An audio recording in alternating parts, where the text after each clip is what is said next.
Karnataka news beet follow ಮಾಡಿ, subscribe ಮಾಡಿ. ರೈತರ ಮಗ ದುಡ್ಡು ಬಟ್ಟ ಹಾಕ್ಬಾರ್ದ? ಡಿಸಿಎಂ ಅವ್ರ ಜೊತೆ ಮೀಟಿಂಗ್ ಬಂದು ಕೂತವರೆಲ್ಲ ಅವರೆಲ್ಲ ರೈತರ ಮುಖಗಳಂತಂದ್ರೆ ಇವ್ರಿಗೆ ಫಸ್ಟ್ ಇವ್ರ ಅದೇ ಸ್ಟೇಟಸ್ ಅಂತಲ್ಲ, ಇವ್ರ ಸ್ಟೇಟಸ್ ಏನ್ರಿ? ಮಣ್ಣಿನ ಮಕ್ಳ ಇವರು ರೈತ ಆಯ್ತಪ್ಪ. ರೈತ ಅದನ್ಗೆ ಹುಳ್ಳಿ ಯಾವ ಹೊಲಕ್ಕೆ ಹಾಕ್ತಾರೆ, ಗದ್ದೆ ಯಾವ ಬೆಳೆ ಬರ್ತಾರೆ, ಸೆಡ್ಡೆ ಭತ್ತ ಅಂದ್ರೆ ಏನು, ನಾಟಿ ಅಂದ್ರೆ ಏನು ಅಂತ ಬಂದವ್ರು ಎರಡೆ ಕೂತ್ಕೊಂಡು ಮಾತಾಡಿ. ಆಗ ರೈತ ಹೇಳಿ, ಕುಂಟೆ ಯಾವಾಗ ಹೊಡಿತಾರೆ ಅಂತ ಹೇಳಿ, ಅವಾಗ ರೈತ ಅಂತ ಹೇಳಲ್ಲ. ನಿಮ್ ಕಥೆಗಳೆಲ್ಲ ಬೇರೆ ತರ. ಮಧ್ಯರಾತ್ರಿ ಅಲ್ಲೆಲ್ಲ ಜಗಳ ಆಡ್ಕೊಂಡೆ ನಿಮ್ಮ ಯಾಕೆ ಇದು ಹೇಳ್ತಾ ಇದೀನಿ ಅಂತ ಅಂದ್ರೆ, ಯಾವುದೇ ಯುವಕ ಆದ್ರೂ ಕೂಡ ಅವರ ಒಂದು ಇತಿಹಾಸ ಇರುತ್ತಲ್ಲ, ಯಾವ ರೀತಿ ಬಂದೇ ಹೋದೆ ಅಂತ. ನೀವು ರೈತರ ಮಗ ಮಣ್ಣು ಮಗ ಅನ್ನೋದು ರೈತರ ಬಗ್ಗೆ ಯಾಕೆ ಕೆಟ್ಟಾಗ ಮಾತಾಡ್ತೀರಾ? ರೈತ ಒಳ್ಳೆ ಬಟ್ಟೆನೆ ಹಾಕ್ಬಾರ್ದ? ಒಳ್ಳೆ ಕಾರ ಓಡಾಡ್ಲೇಬಾರ್ದ? ಬಿಡ್ದಿ ಅಕ್ಕಪಕ್ಕ ಇರುವಂತ ರೈತರು ಎಲ್ಲ ದುಡ್ದಿದ್ದಾರೆ, ಬೆಳೆದಿದ್ದಾರೆ, ಇವಾಗ ಹಾಕೋತಾರೆ. ರೈತರು ಅವ್ರ ಮುಖ ನೋಡಿ ಅಂತ ಬೇರೆ ಅಂತ ರೈತರುಗಳ ತರ ಕಾಣ್ತಲ್ಲ ಅವರು, ಅವ್ರ ಮುಖ ನೋಡಿ ಅಂತ. ಈ ರೀತಿ ಈಗ ಏನಾಗಿದೆ, ಇವ್ರಿಗೆ ನೀಟ್ ವಿಚಾರಕ್ಕೆ ದುನಿಯತ್ತಕ್ ಆಗ್ತಾ ಇಲ್ಲ, ಉದ್ಯೋಗ ವ್ಯವಸ್ಥೆಗೆ ದುನಿಯತ್ತಕ್ ಆಗ್ತಾ ಇಲ್ಲ. ಅಧಿಕಾರ ಬಿಡ್ಲಿ, ಪ್ರಜ್ವಲ್ ರೇವಣ್ಣನ ಬಗ್ಗೆ ಹೇಳಕ್ ಆಗ್ತಾ ಇಲ್ಲ. ಇವರು ಮನೇಲೆ ಇದೆಯಲ್ಲ ದೊಡ್ಡ ಭೂತ ಮನೆ, ಅದನ್ನ ಹೇಳಪ್ಪ ಆಯ್ತು, ಅದನ್ನ ಬಿಟ್ಬಿಡು. ಅದನ್ನ ಹೇಳಕ್ ಯಾಕೆ ಆಗ್ತಾ ಇಲ್ಲ ಹೇಳಿ?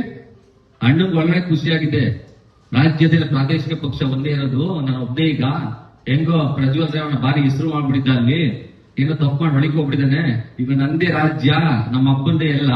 ಹೆಂಗಿದ್ರು ಮನೇಲಿ ಎಲ್ಲ ಸೀಲು ಸೈನ್ ಎಲ್ಲ ಮನೇಲೇ ಇರುತ್ತೆ, ಓಡಾಡ್ಕೊಂಡು ಇರ್ಬೋದು ಅನ್ನೋ ದೃಷ್ಟಿಯಲ್ಲಿ ಈ ರೀತಿ ಆಟ ಆಡ್ತಾ ಇರೋದು. ಸತ್ಯ ಅಂತೇಳಿ ಮನ್ಸಲ್ಲಂತೂ ಬಹಳ ಖುಷಿ ಇದೆ ಅವ್ರಿಗೆ, ಸತ್ಯವಾಗ್ಲೂ ಬಹಳ ಖುಷಿ ಇದೆ ನಿಖಿಲ್ ಅವ್ರಿಗೆ.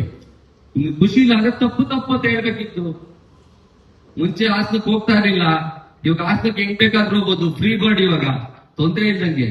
ಸೊ ಆ ಒಂದು ಸ್ವಾರ್ಥವನ್ನ ಇಟ್ಕೊಂಡು ಈ ರೀತಿಯ ಹೇಳಿಕೆಗಳನ್ನ ಕೊಡುವಂತ ಕೆಲಸ ಮಾಡ್ತಾ ಇದ್ದಾರೆ. ಇದನ್ನ ಜನ ಯಾವತ್ತೂ ಕೂಡ ಜನಕ್ಕೆ ಗೊತ್ತಿದೆ, ಯಾರು ಯಾವ ಚಳುವಳಿಯಿಂದ ಬಂದಿದ್ದಾರೆ, ಯಾರು ಯಾವ ಸಂಘಟನೆಯಿಂದ ಬಂದಿದ್ದಾರೆ, ಯಾರು ಎಷ್ಟು ಹೋರಾಟ ಮಾಡಿದ್ದಾರೆ ಅಂತ. ಆ ಹೋರಾಟಗಳ ಬಗ್ಗೆ ಮಾತಾಡುವಂತ ಕೆಲಸವನ್ನ ಮಾಡಿ. ಆಯ್ತ್ರಿ, ನೀವು ಯುವ ನಾಯಕ ಅಲ್ವಾ, ನಿಮ್ ತಂದೆ ಕೇಂದ್ರ ಸಚಿವರಾಗಿದ್ದಾರೆ, ಯಾವ ಕೈಗಾರಿಕೆ ಕೆಲಸವನ್ನು ಮಾಡಿದ್ದಾರೆ ತಂದು ಸರ್ಕಾರ ಇಲ್ಲಿ? ಕೇಂದ್ರ ಸರ್ಕಾರ ಏನ್ ತಂದವರು ಹೋಗ್ಲಿ?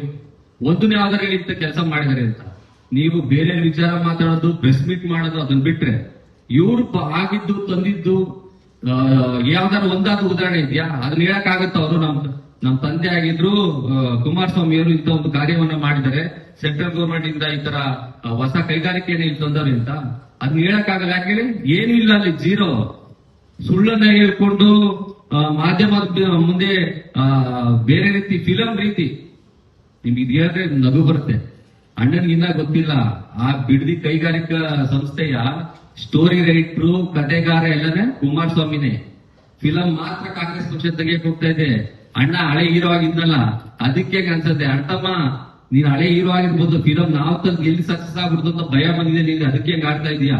ಈ ಫಿಲಮ್ ಸ್ಕ್ರಿಪ್ಟ್ ರೈಟ್ರು ಯಾರು ಏನಾಗ್ಬೇಕು ಮತ್ ಯಾರು ಹೀರೋ ಆಗ್ಬೇಕು ಅಂತ ಆಲ್ರೆಡಿ ಡೀಲ್ ಆಗಿತ್ತು DLF ಜೊತೆ ಅಣ್ಣಂದು, ಕುಮಾರಣ್ಣಂದು. ಅದನ್ನ ಮರ್ತ್ಬಿಟ್ಟಾರೆ ನಿಖಿಲ್ ಅವರು. ಈ ಫಿಲಮ್ ರೈಟ್ರು, ಕಥೆಗಾರ ಎಲ್ಲ ನೀವೇನೆ, ಫಿಲಂ ಮಾತ್ರ ನಾವು ತೆಗಿತಾ ಇದೀವಿ ಅಷ್ಟೇ.